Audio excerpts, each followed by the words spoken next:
오늘 우리에게 주신 하나님의 말씀은 민수기 20장 22절로 29절 말씀입니다.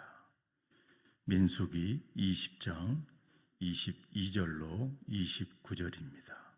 다 찾으셨으면 한 절씩 교독하겠습니다. 제가 먼저 22절을 봉독해 드리겠습니다.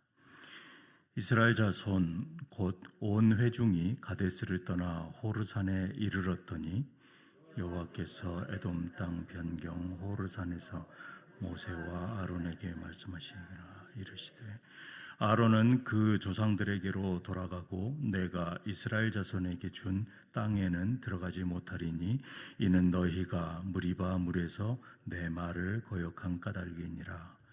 너는 아론과 그의 아들 엘라사를 데리고 호르산에 올라 아론의 옷을 벗겨 그의 아들 엘라살에게 입히라. 아론은 거기서 죽어 그 조상에게로 돌아가리라. 모세가 여호와의 명령을 따라 그들과 함께 회중의 목전에서 호르산에 오르니라. 다 같이 모세가 아론의 옷을 벗겨 그의 아들 엘라살에게 입히매 아론이 그 산 꼭대기에서 죽으니라. 모세와 엘라살이 산에서 내려오니 온 회중 곧 이스라엘 온 족속이 아론이 죽은 것을 보고 그를 위하여 30일 동안 애곡하였더라. 아멘. 저는 오늘 주어진 본문 말씀을 가지고 하나님의 일은 멈추지 않습니다 라는 제목으로 은혜를 나누기를 원합니다.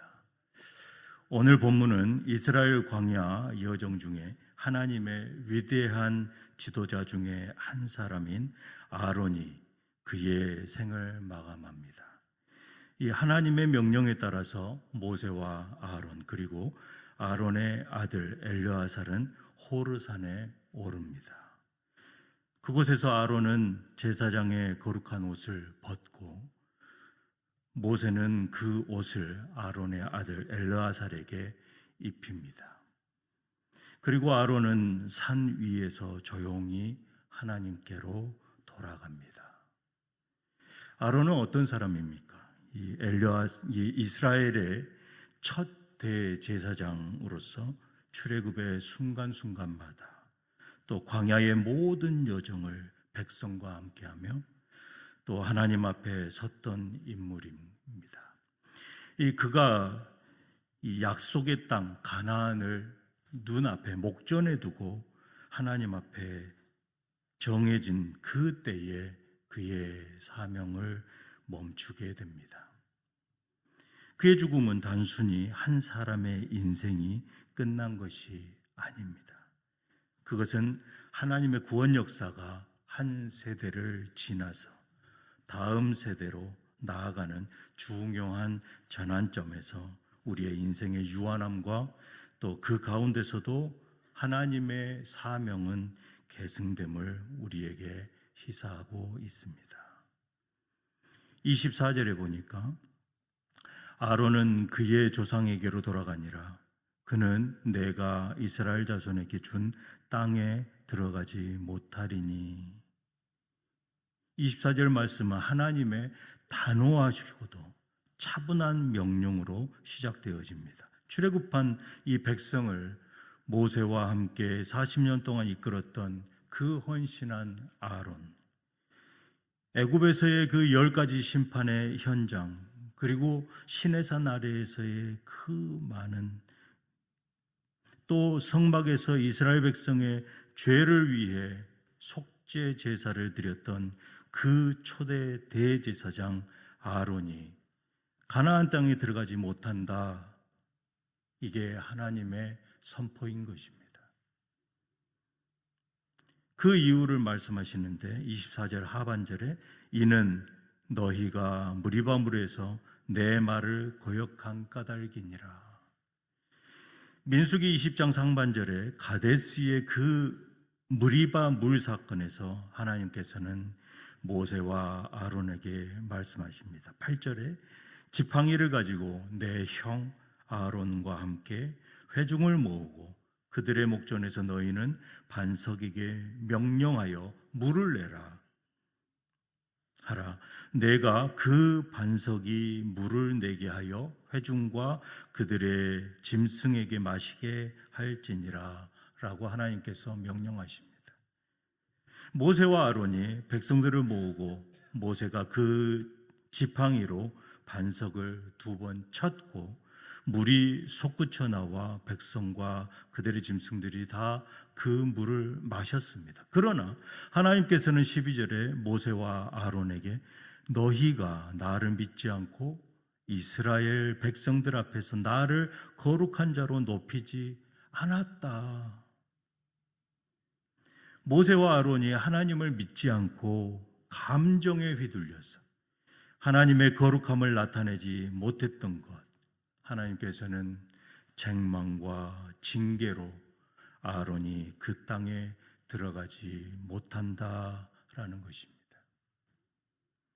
모세와 아론이 하나님의 거룩함을 온전히 드러내지 못했던 그 불순종 때문에 가나안 땅의 목전에서 그의 여정을 멈추고 만 것입니다. 하나님은 누구나 우리 인간을 연약하게 만드셨습니다. 우리가 완전하지 않다라는 사실이죠.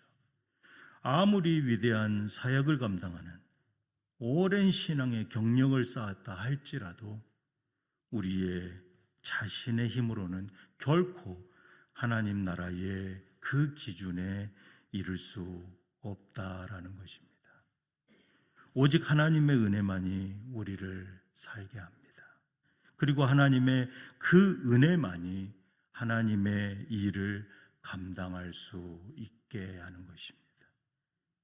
우리의 모든 섬김과 헌신은 나의 의지가 아니라 오직 주님의 은혜 안에서만 의미를 가진다라는 것입니다.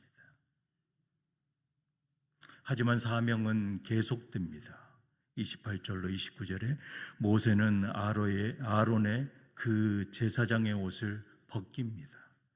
그리고 그의 아들 엘르아살에게 제사장의 옷을 이어 입힙니다. 이것은 단순한 직책의 인수인계나 세대 교체가 아니다라는 것이죠.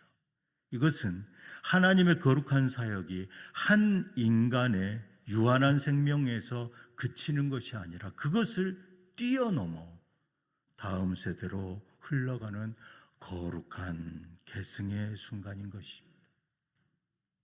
여기서 우리는 하나님의 놀라우신 경륜을 보게 됩니다. 하나님의 일은 특정한 한 위대한 인물에 국한되어 있지 않다라는 것이죠. 하나님의 일은 한 지도자의 죽음으로 결코 멈추어 서지 않습니다. 사람은 떠나갑니다. 그러나 하나님의 나라 공동체는 결코 멈추지 않고 계속 전진해 나아갑니다. 모세가 가고 여호수아가 그 뒤를 이었습니다. 또 아론이 떠나자 다음 세대인 엘르아살이 그 사명을 이어받는다라는 것입니다. 하나님의 계획은 이 한 사람의 실패나 죽음으로 좌절되지 않습니다. 하나님 나라 공동체의 사역은 반드시 계승되어야 합니다. 우리가 계속 기도하는 다음 세대, 이들을 위하여 계속 기도하여야 합니다. 믿음의 유산은 다음 세대에게 흘러가야 합니다. 이것은 단순한 말로만 되는 것이 아니라 우리가 예배를 드리고 전도와 선교와 또 말씀의 교육, 그리고 무엇보다도 우리의 삶으로 본이 되어지는 그 성도의 삶이 중요하다라는 것입니다. 우리는 미국이라는 이 이국 땅에서 살아가면서 우리 이민 공동체의 사명의 계승은 절실한 과제입니다. 물론 한국에서도 다음 세대 외치고 있습니다. 이민 1세대들은 언어와 문화의 장벽 속에서도 믿음을 지키며 가장 먼저 교회를 세우고 하나님께 예배하였습니다. 예배가 우리의 삶을 세우고 버티게 해주었던 기둥이었던 것입니다. 하지만 이제 우리의 자녀들은 어떻습니까? 이곳에서 태어나서 자라고 영어가 더 편하고 미국 문화가 더 익숙한 세대가 되었습니다. 때로는 부모 세대의 신앙의 언어와 체험 신앙이 그들에게는 이제 장벽처럼 느껴질 수 있습니다. 이 땅에서 우리가 추구해야 할 진정한 성공이 무엇입니까? 세상적인 성공입니까? 무엇보다도 우리의 자녀들이 하나님을 알고 하나님 나라 공동체를 이어가는 신실한 하나님 나라 백성으로 자라나는 것입니다. 그 사명을 위해 바로 오늘 우리가 하나님께 예배하고 우리가 기도 생활을 하며 삶으로 성도의 본을 보여야 하는 것입니다. 말씀을 맺겠습니다. 아론은 떠납니다. 그의 시대는 이제 막을 내립니다. 그러나 하나님의 제사장직은 그의 아들 엘르아사를 통해서 중단 없이 이어졌고 이스라엘 백성은 약속의 땅을 향해 한 발짝 한 발짝 발걸음을 내디딥니다. 우리도 언젠가 지금 이 섬기는 이 자리를 내려놓고 이 사명을 내려놓고 떠날 날이 올 것입니다. 그날이 언제일지는 아무도 모르지만 중요한 것은 우리가 떠난 뒤에도 하나님의 사명이 끊어지지 않고 계속 이어진다라는 것입니다. 우리는 이것을 준비하여야 합니다. 오늘 하루 우리에게 주어진 삶의 자리에서 충성을 다하시기 바랍니다. 그리고 간절한 기도로 다음 세대를 축복하고 세워가시기 바랍니다.